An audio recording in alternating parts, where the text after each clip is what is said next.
One of the things that we've found useful when drawing graphs of secant, cosecant, tangent, and cotangent functions is locating the new asymptotes for those graphs that have been transformed. And so we made this little chart along with a formula that helps us locate those new asymptotes.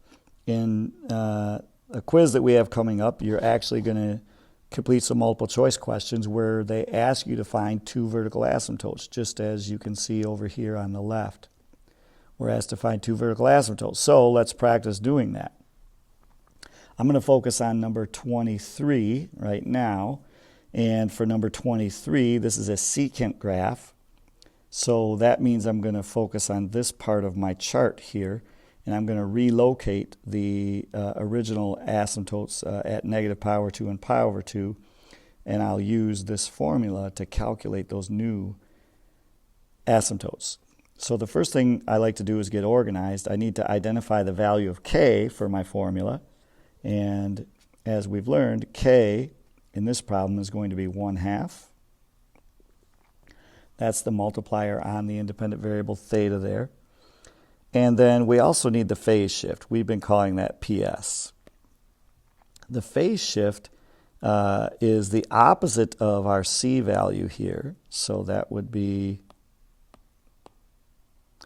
negative 5 pi over 6 divided by 1/2. And when you do negative 5 pi over 6 divided by 1/2, you get negative 5 pi over 3. If you're having trouble dividing those fractions, take a look at another video that I've done where we talk more about graphing and specifically how to calculate these values. So now I have my phase shift and my k value. I can relocate each of these asymptotes. So I'll start with negative pi over 2.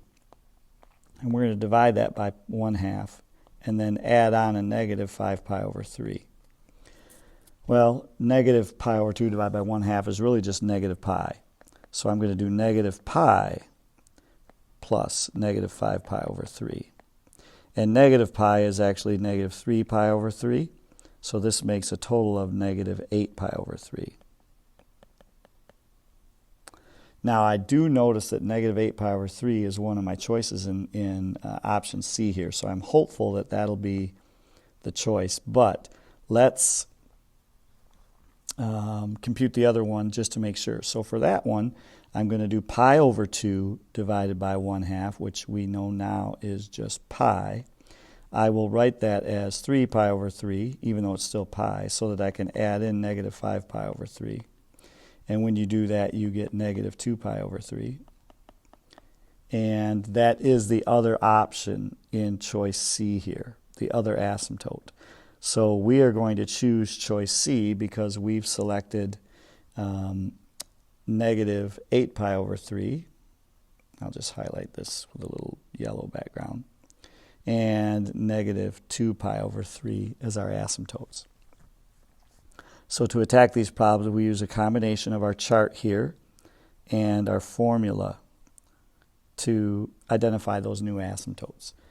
Let me just show you number 24 on a blank slide here, and then we'll wrap this video up. So again, in number 24, we are just trying to locate two of the vertical asymptotes. This is a cotangent graph, so I'm going to focus on these two original asymptotes right here, the 0 and the pi.